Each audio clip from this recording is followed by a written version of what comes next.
Namaste my dear students, welcome back to physics online class. In today's class we are going to derive an expression for potential energy of system of two charges in the presence of external field. In the last class we derived expression for potential energy of system of two charges and three charges in the absence of external field, and now in this case we are considering an external field, and in that external electric field what is the expression for potential energy of system of two charges. Okay, we know the definition of potential energy of system of charges. Potential energy is nothing but it is the amount of work done in assembling the charges at their locations. Here also definitions is same, but the difference is in this case the system is formed or charges are assembled in the presence of external electric field. Now consider a space in which there is an electric field, uniform electric field, okay, electric field of or electric field E, strength of electric field be E. Now in this region, the region in which we are going to form the system of two charges, there is an electric field whose strength is equal to E. Okay.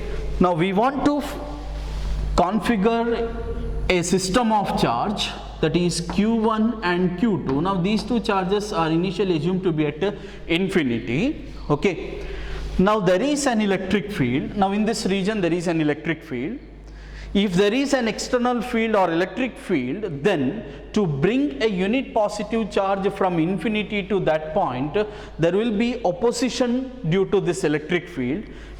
To overcome this opposing force or electrostatic force produced due to this electric field, external force is required. So with the help of external force, we can shift a unit positive charge from infinity to any point inside this electric field. Isn't it? Now, amount of work done in that process is nothing but it is electric potential. Now, let us consider 2 points. Now, I want to place charge Q1 at point P1 and another charge Q2 at point P2. Okay. So, I want to bring Q1 from infinity and I want to place that charge at P1, Q2 from infinity, and I want that charge from charge at P2. Okay. Now let us consider the point P1 first. Okay, P1 first. There is an electric field. If there is an electric field is present in this region, which means if you want to bring a unit positive charge from infinity to this point against this electric field, certain amount of work has to be done, and that work done per unit charge is called electric potential. We know the definition of electric potential. So work done per unit charge is called electric potential. Therefore, due to this field there is an electric potential at point P1. So let us start let us write one condition. At point P1, electric potential, okay, electric potential due to external field. Now due to external field, let it be V of R1. Okay. Let potential at P1 or electric potential at point P1 due to external electric field, let it be V of R1. That means at this point potential value is V of R1, which is nothing but it is the amount of work done in bringing a unit positive charge from infinity to point P1 against the electric field E1. Now we want to bring a charge of magnitude Q1 from infinity to point P1. So therefore work done in bringing Q1 from infinity to point P1. Amount of work done in bringing Q1 from infinity to point P1, I'll represent it as W1. W1 can be written as, we know the relation between electric potential and work done. So potential at this point is V of R1, that is work done per unit charge. Now we are shifting a charge of magnitude Q1 from infinity to point P1. Therefore amount of work done can be written as magnitude of charge Q1 into potential at point P1, that is V of R1. So equation number 1. So work done in bringing a Q1 from infinity to point P1 to form the system of charges, that is W1 is equal to Q1 into V of R1. I think it is clear. In the previous derivation, W1 was 0 because we considered a region where there is no electric field. If there is no electric field, work done in bringing charge from infinity to any point is equal to 0. But here there is an electric field. Due to that, at point P1 there is an electric potential. So work done in bringing Q1 from infinity to point P1 is equal to Q1 into potential at that point, that is V of R1. Now let us consider the second point. Okay, let us consider the second point.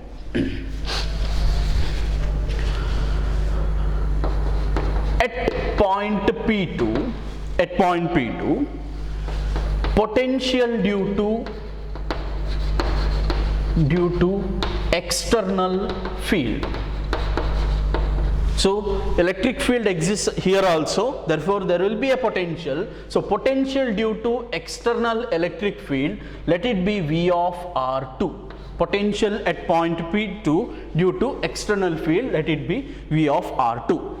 If V of R2 is the potential at point P, at the same time we already placed a charge of magnitude Q1 at this point. Let the separation between these 2 points be R12. Okay, so Q1 already is at point P1. Separation between these 2 points is equal to R12.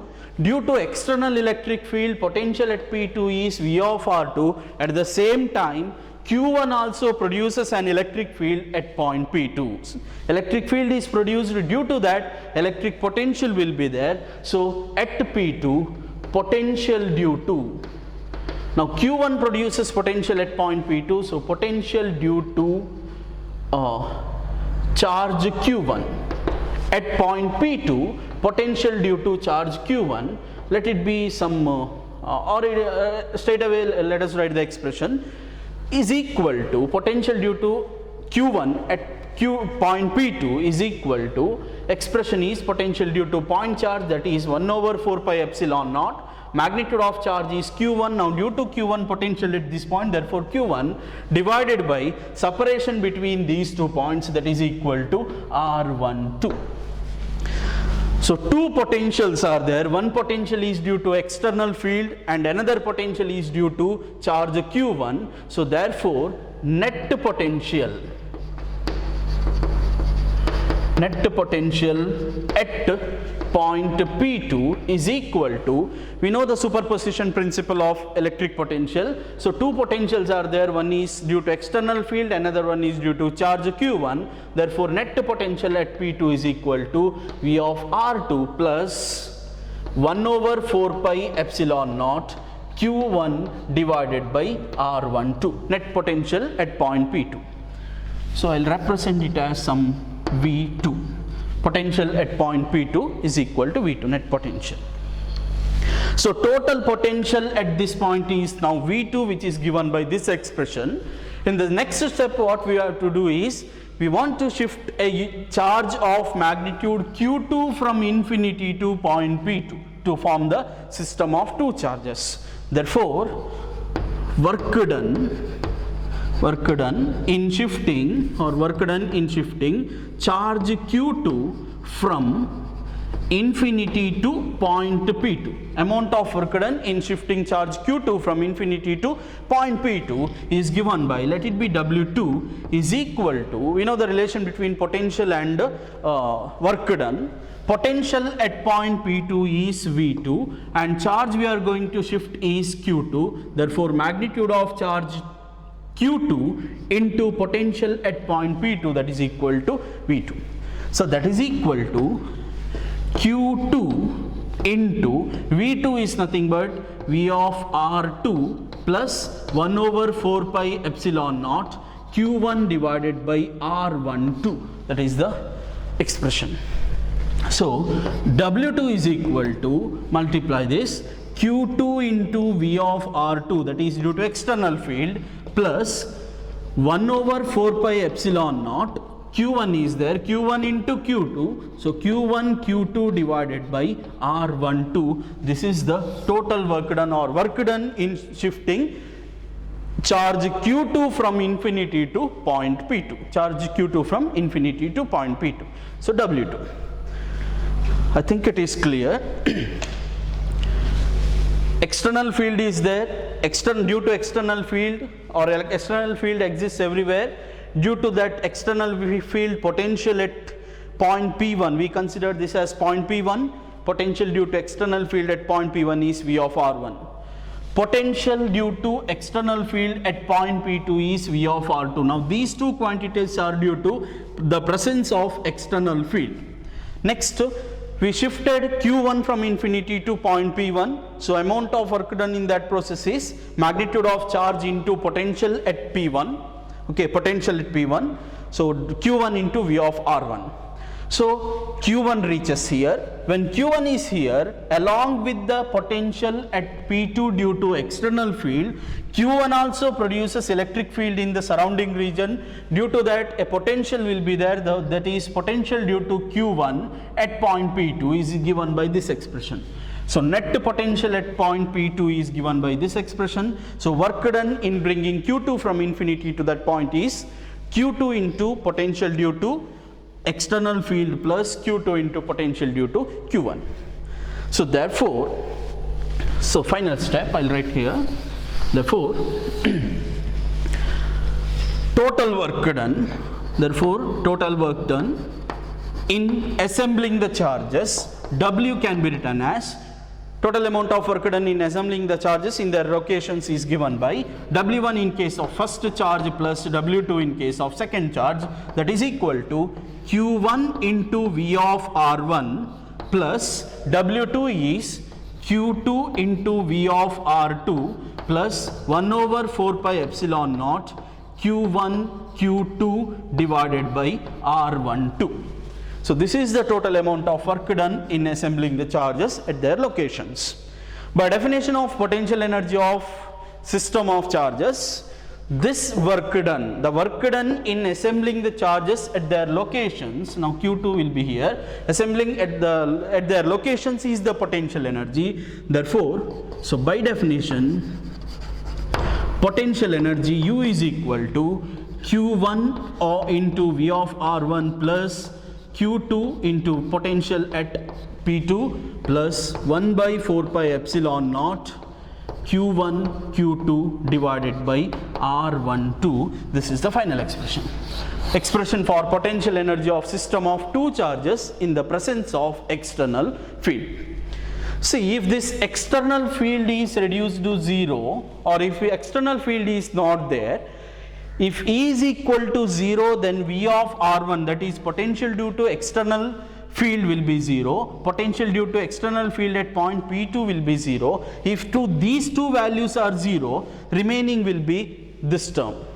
Potential energy of system of charges is equal to 1 by 4 pi epsilon naught Q1 Q2 divided by R12. This expression we derived in earlier classes. Potential energy in the absence of external field. If there is external field, then this will be the expression for potential energy. So potential energy of system of two charges in the presence of external field. I think it is clear. Okay.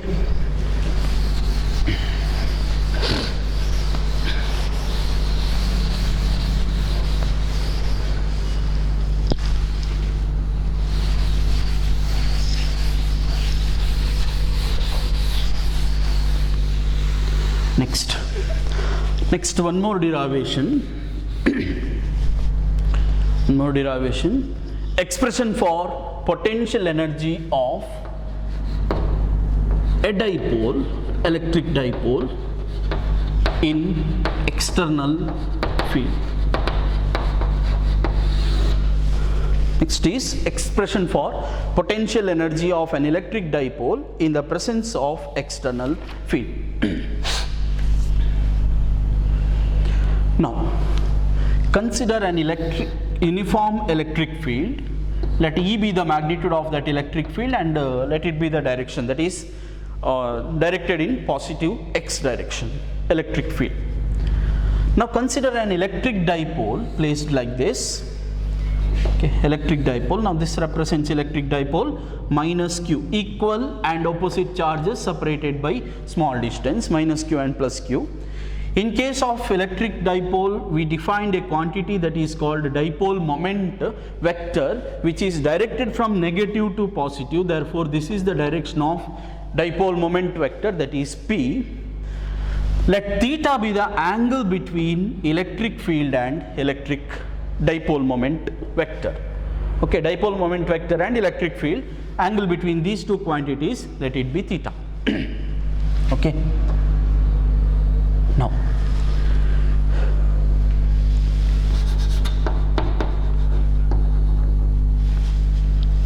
Now, when an electric dipole is placed in the external field, we know that a positive charge of the dipole experiences a force along the direction of electric field.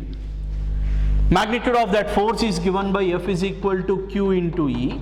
You have studied this in previous chapter, that is charges and fields chapter. Positive charge experiences a force along the direction of electric field, whereas negative charge experiences a force in the opposite direction. So F is equal to minus Q into E. Equal and opposite forces will be acting on the dipole. Now, due to these two forces with the opposite lines of action, a torque is produced, and the torque acting on the dipole due to external field, torque acting on the dipole is given by torque tau is equal to, expression in vector form, torque is given by vector P cross vector E.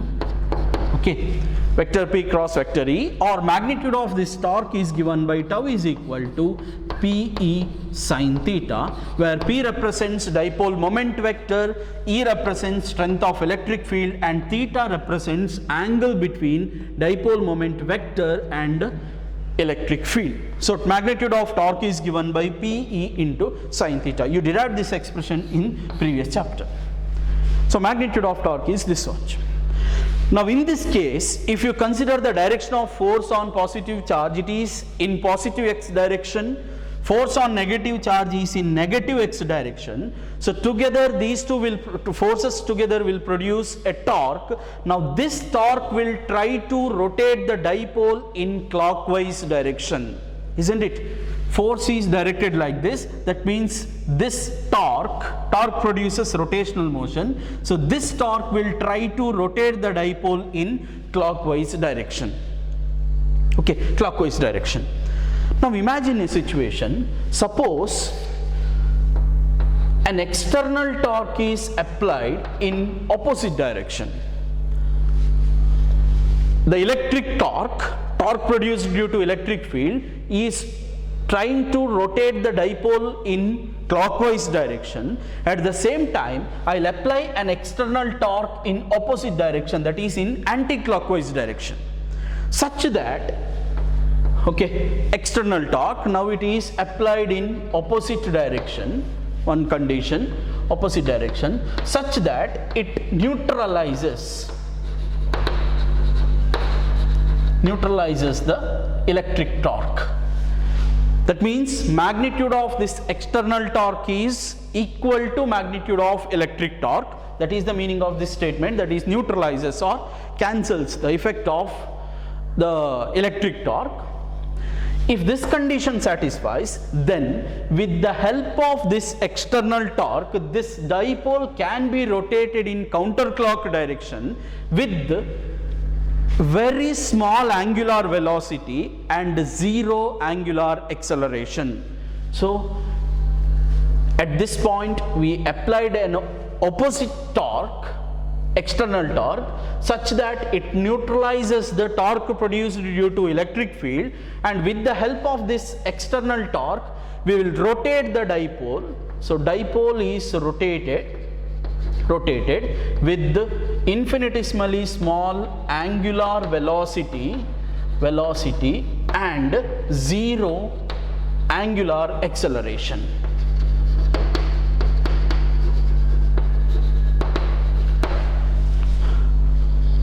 So electric torque tries to rotate the dipole. In this case, it tries to rotate the dipole in clockwise direction.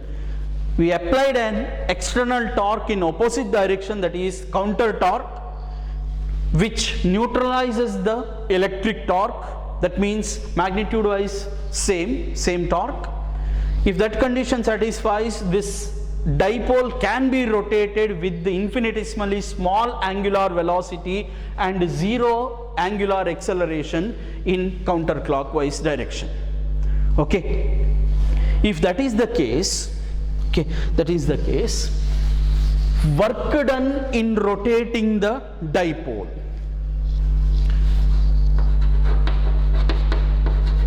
work done in rotating the dipole from angular position theta naught to theta 1.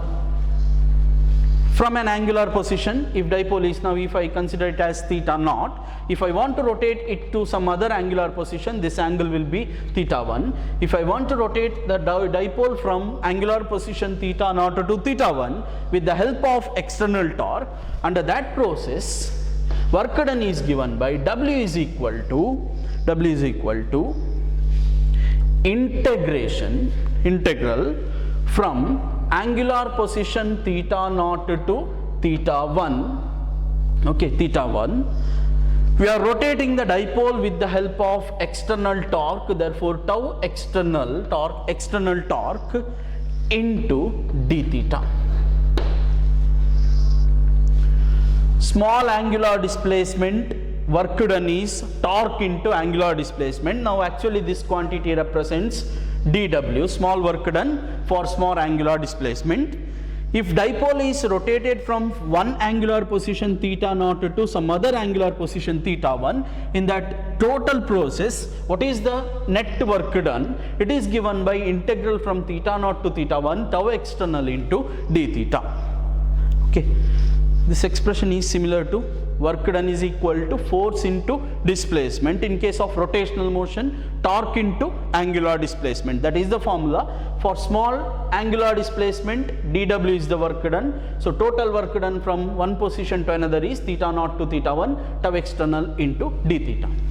So that is equal to, now the condition is external torque neutralizes the electric torque, therefore magnitude wise external torque is equal to electric torque, which is given by P sin theta. Therefore we can write integral from theta naught to theta 1, tau external can be replaced by this expression, that is Pe into sin theta into d theta.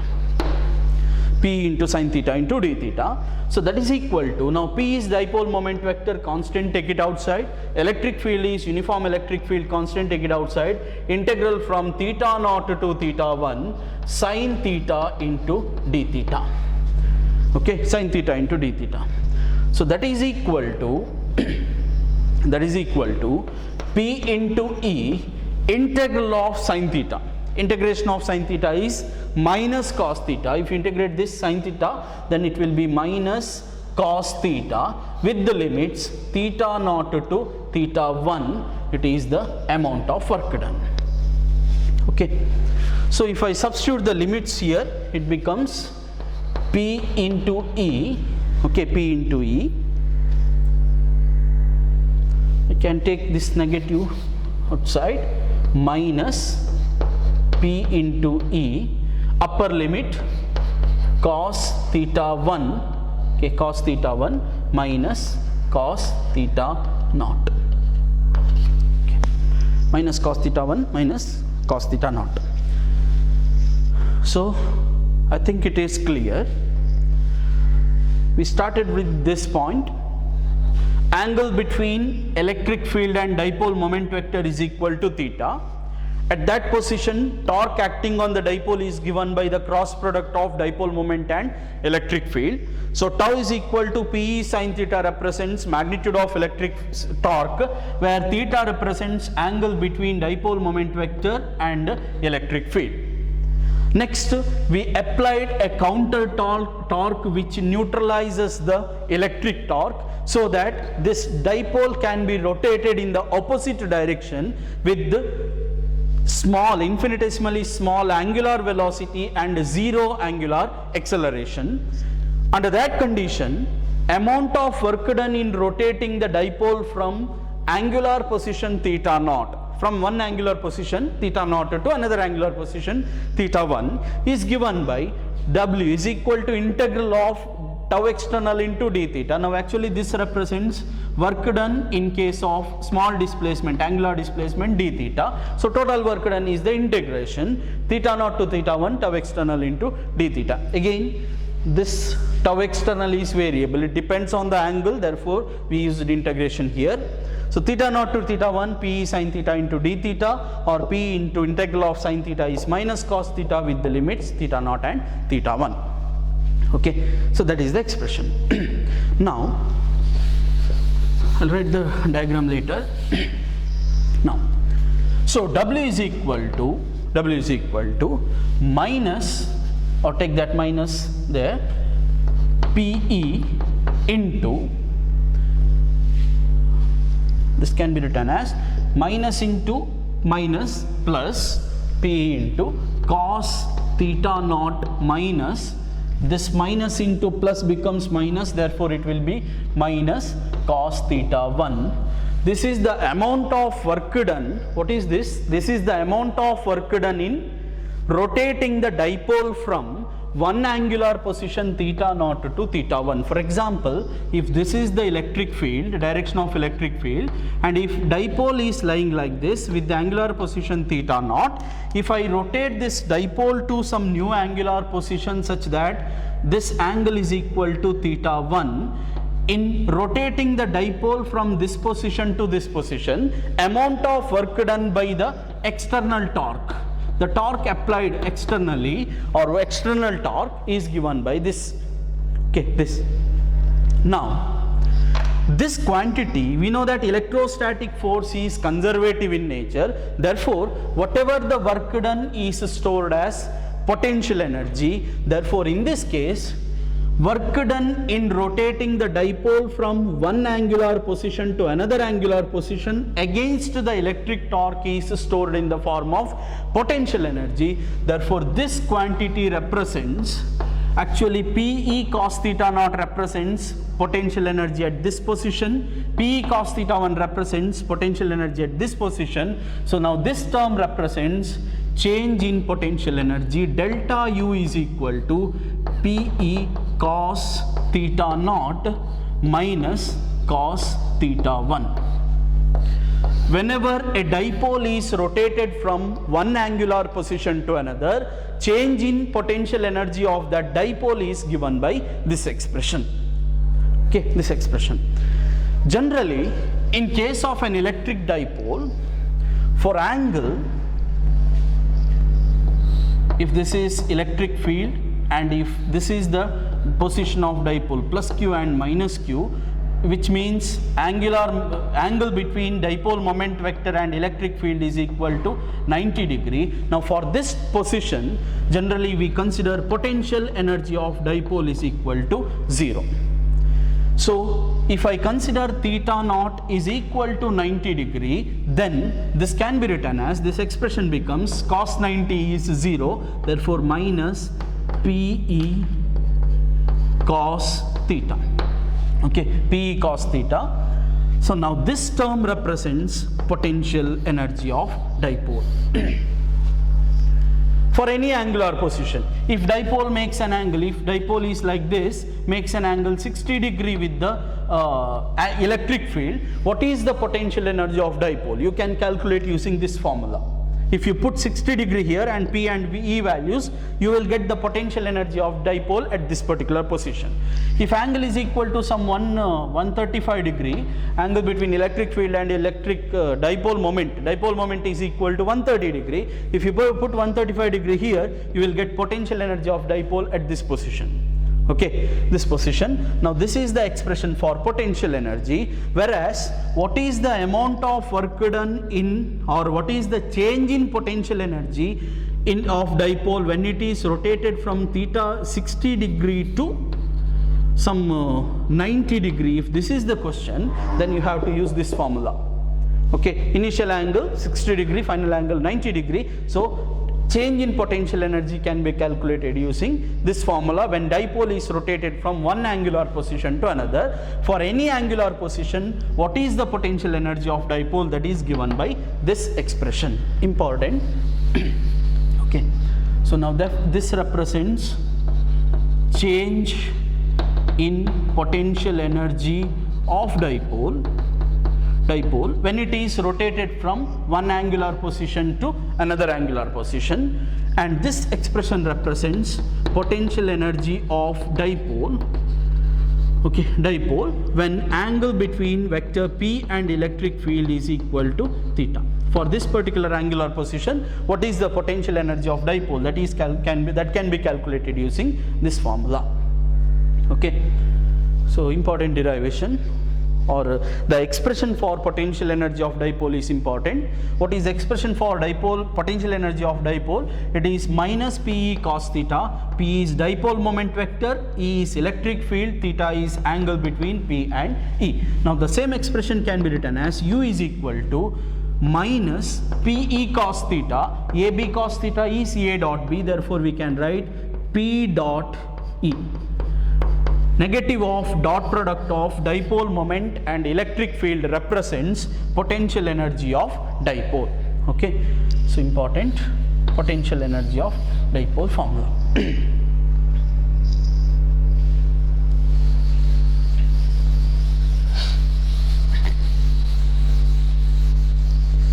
Now let us consider some 2 or 3 special cases.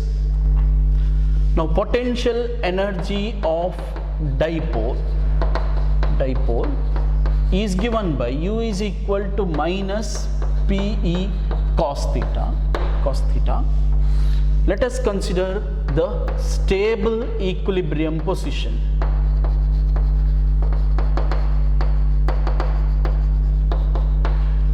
Stable equilibrium position of dipole. Stable equilibrium position of dipole means angle between P and E is equal to 0. So stable equilibrium position is theta is equal to 0 degree. That means if this is electric field, dipole will be like this, plus Q and minus Q, such that dipole moment vector P is also along the same direction of electric field. Now this position of dipole is called stable equilibrium position. At the stable equilibrium position, for this case, potential energy U is equal to, potential energy of dipole U is equal to minus P into E into cos 0. So that is equal to minus P into E. Cos 0 is 1, we know that cos 0 is 1, therefore Pe. So potential energy is equal to minus Pe. At the stable equilibrium position, potential energy is minus P into E. Now this is the minimum possible value. Okay, minimum value of potential energy of dipole. Second condition, when dipole moment vector is perpendicular to electric field, that is theta is equal to 90 degree. If electric field is like this, if this is the direction of electric field, dipole will be perpendicular like this. Okay, plus Q minus Q. So that angle between electric field vector and the dipole moment vector 90 degree. So at this position, potential energy U is equal to minus Pe into cos 90. We know that cos 90 is equal to 0. So therefore potential energy U is equal to 0. potential energy of dipole is 0 when angle between dipole moment vector and electric field is 90 degree, when dipole is perpendicular to electric field. Third condition, that is unstable equilibrium position. Unstable, I think we have studied these terms in the previous chapter while deriving the expression for torque, right? Unstable equilibrium position. Unstable equilibrium position means theta is equal to 180 degree. That means if this is the direction of electric field, dipole will be placed like this, plus q and minus q, so that angle or direction of P is from minus to plus. Angle between electric field and dipole moment vector, that is equal to 180 degree. That position is called unstable equilibrium position. So potential energy U is equal to minus PE into cos 180 degree. Cos 180 is minus 1, so minus into minus it becomes plus. That means U is equal to plus P into E. So potential energy of dipole at unstable equilibrium position, so plus PE. Now this is the maximum possible value. Okay, maximum potential energy of dipole when it is in unstable equilibrium position. So when in stable equilibrium position, minus PE, minimum potential energy. Perpendicular condition, potential energy 0. Unstable equilibrium position, plus PE, that is maximum value of potential energy of dipole. Okay, these are the special cases. Expressions are important. Okay, you can expect in board exam for 2 marks. Mention the expression for potential energy of dipole and explain the terms for 2 marks.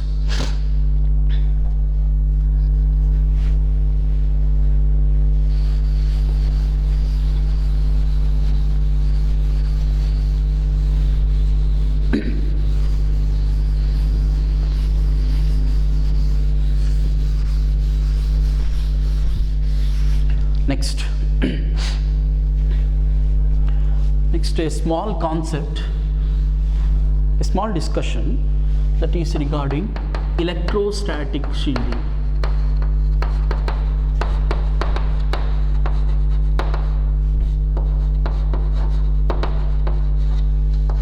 Electrostatic shielding. See, we know that whenever a conductor is charged, conductor of any shape, I can take any shape of conductor. Whenever a conductor is charged, charges always reside at the surface of the conductor. We have seen this example in earlier classes.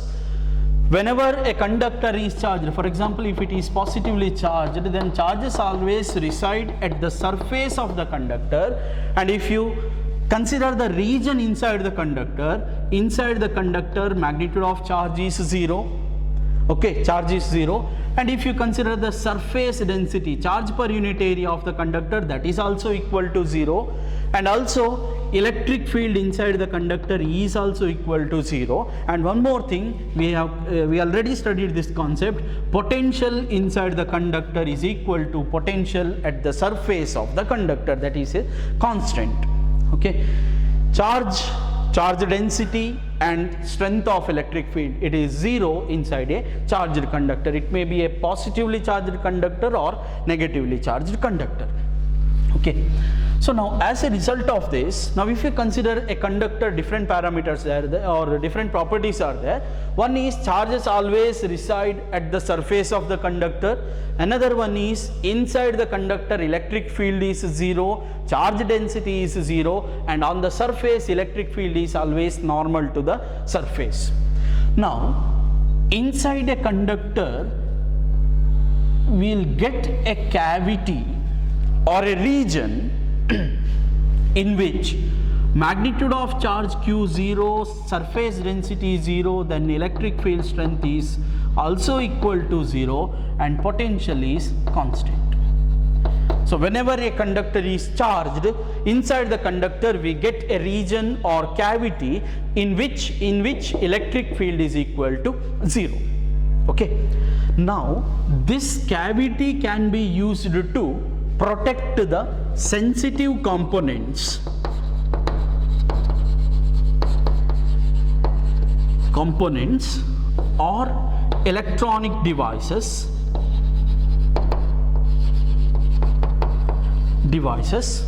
which are affected by the external field.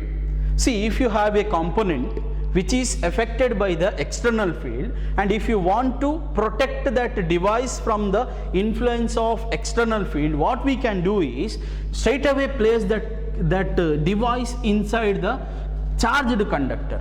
Now in this region electric field is equal to 0. If there is no electric field, if you place a sensitive component or an electronic device here, it will not be affected by any external field. That means this region is shielded from external electric field, right? Same as keeping ice cream inside the freezer. Freezer is a cavity inside the refrigerator, which is unaffected by the atmospheric temperature. Ice cream is a sensitive device. When you place it in open atmosphere, due to atmospheric temperature, it melts. Room temperature, it melts.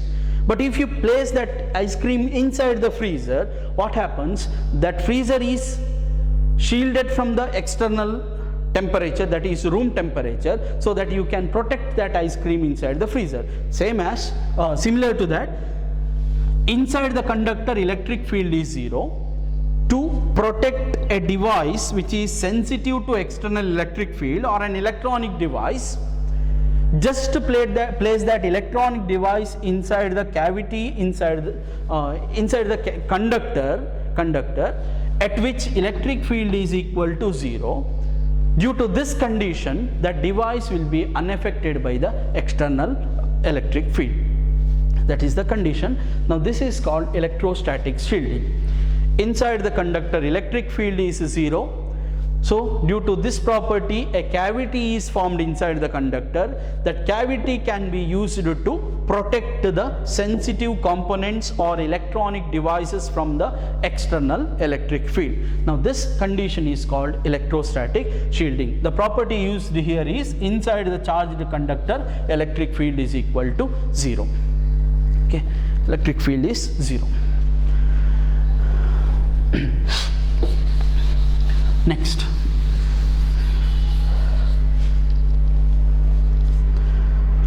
okay, I'll stop the discussion here. In the next class, let us study about dielectrics, polar and non-polar dielectrics and polarization of dielectrics, followed by the concept of capacitors and capacitances. Okay, thank you so much.